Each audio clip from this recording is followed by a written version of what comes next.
Hey everyone, how you doing today? I've grabbed a book from my shelf. I thought I'd talk about it a bit. This is not the first book in the series. There are 5 books in the series, not that one. I did my research earlier and I've completely forgotten about it. 5 books in the series, so this is just one of them.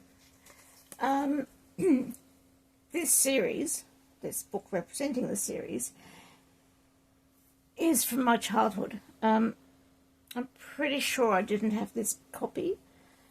But no, I don't think I had this copy. This is a much nicer cover than the one I remember. And it has someone else's name in it, so it can't be mine.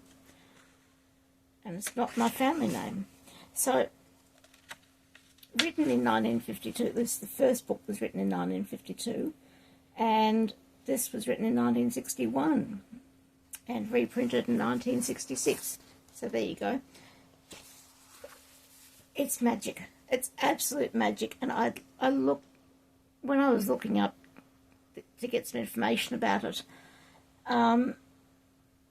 it made me think about where people get their ideas from. So what we have here is little people. They live inside houses mostly, and they borrow things from people. So Arietti Clock, she's 14 years old, 15 in the first book, and her wall is covered with the pictures of the Queen. And it's not just one, it's many. It's all up and down the wall. This just gives you some idea of how big the borrowers were, because these pictures of the Queen, all looking alike but all in different colours, are postage stamps. So postage stamps are like that big generally. And this is a wall of just like several stamps. It probably looked really, really good just thinking about it. And so the idea of little people living in fabric of the house and taking things from you that you may not need, may not notice going, is old. And looking at it, I could not help, there we go, that's the ones I want.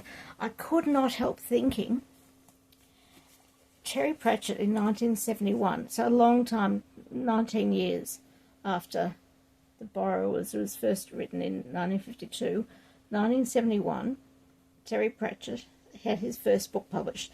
This is a 1992 edition, which has been co-written with Terry Pratchett. So, hang on, let me read what it says. A hilarious fantasy, co-written by Terry Pratchett, age 17, and master storyteller Terry Pratchett, age 43. So, the publishers said, we want to republish your book.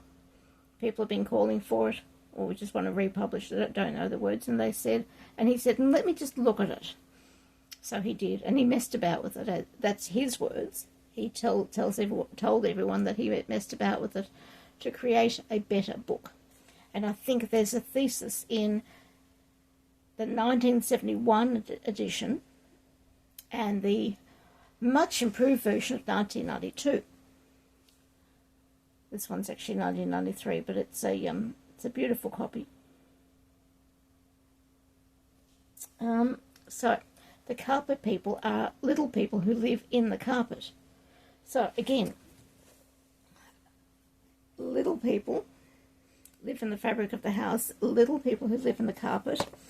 And this book, which was published again by Terry Pratchett, this one was published originally in 1989. This one is 1997. Truckers. Again, little people. They're called gnomes in this one. can't remember what they call them, the carpet people. I'm not looking it up. This is one of a series of 3.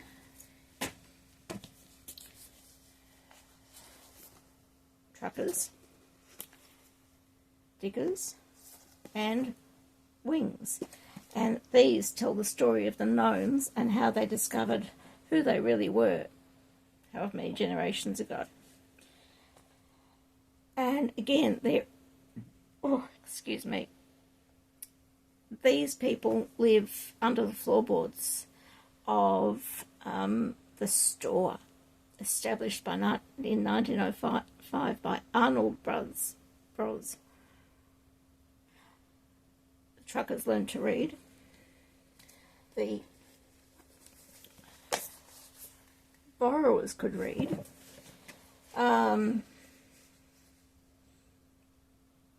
I'm having lots of thoughts about the carpet people, and I cannot remember if they read as well.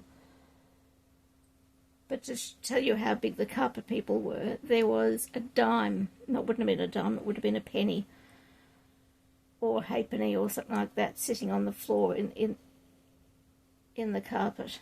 And it was huge compared to the carpet people. So, 3 books. Well, let me do this way. 2 different series and 1 book of little people living in houses or living in the shop and borrowing because they never actually gave it back from whoever's living in the house or whoever's living in the shop. And all of these are absolute magic. This is obviously the older one. My memory does not tell me whether there is another book prior to this which talks about little people, unless you're talking Gulliver's Travels. They had Lilliputians, but they weren't living in the fabric of people's houses. They were their own place, their own country. And I really can't remember when Gulliver's Travels was, but it's much older than this.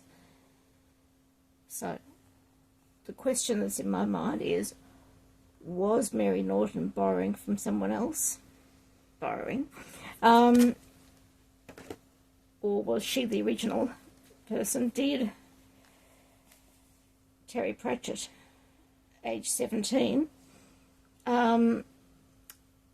think of the borrowers while he was writing his book? I find that very, very highly likely,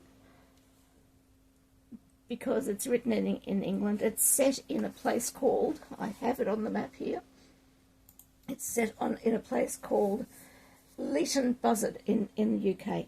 So in England, if you're looking at the map, it's quite a bit north and a bit east of London. And if you want to totally digress away from children's books for a moment, then I would suggest that it is just a little bit at 10 miles, so 12 or 15 kilometres southwest of Bletchley Park. And why is Bletchley Park important? Because that's where they did an Enigma. That is where Alan Turing, sorry, I just had a brain went just for a second, and I don't have the book here to show you. That is where Alan Turing led his team of code breakers, and they just discovered, they managed to crack the Enigma code in World, that's glaring, I don't like that, in World War II, and basically made things a lot better for the army, and a lot less good for the German army. And that leaves me conflicted, but I hate war.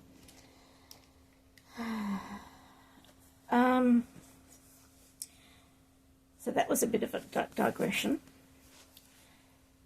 So coming back to the Borrower's Aloft, I have read this recently. It was as good as I remember it being when I was little. I think they recommend them for 8 or 9-year-olds. I'd read that as an adult. I would say it was just perfect for any age. Maybe 5. But at 5 you'd be reading with your kids. So you wouldn't be reading this by themselves. It's a little bit more advanced than... can't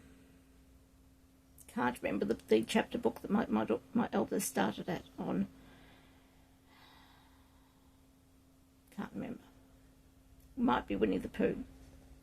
I might have left it at her bedside, roughly where I am sitting right now, and gone off to work because everyone was sick and I had to work, and I was not sick. That was a very interesting winter with everyone being sick. So I ran off and I did my 3 hours at work and then came home. But that's a very long time ago. This is actually a little bit harder than Winnie the Pooh. And I think it might have been Winnie the Pooh that I left her.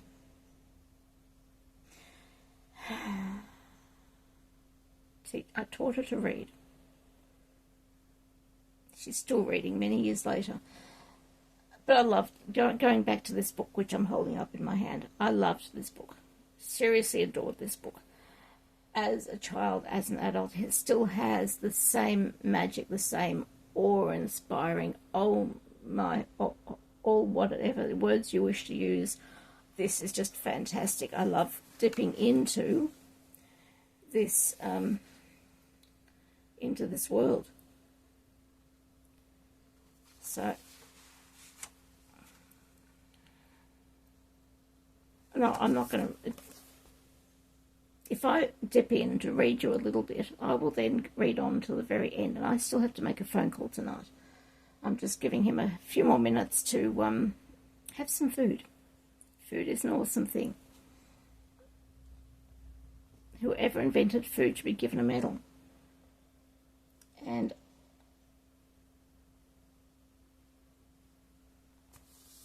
I stopped to read the back of the book. Now it's interesting, it says this final installment of the Borrower's Saga is probably the most dramatic of the 4. And this Wikipedia article says that there are 5 books, and this is the last of 4. Interesting. And don't you love this cover? Just for a moment, I'm going to look at the cover artist. Drawn by Diana Stanley. I have no idea who she was, what else she did, but she did this beautiful thing. It's so beautifully. Look at all the bright colours. And this was done in 1964, this cover. Okay, so I think that's enough. I would definitely recommend any child read these. There is a kind of magic in having a little person around the house, and not, well, I'm not talking little as in a child, I'm talking little as in probably about that size, I'm guessing. One day I will find all the rest of these books. But that day is not today. So I'll stop looking thoughtfully at the camera as I try to think of something useful to say, and I will say goodbye, farewell. I'll see you on another video. Like and subscribe down below if that's what you choose. Bye.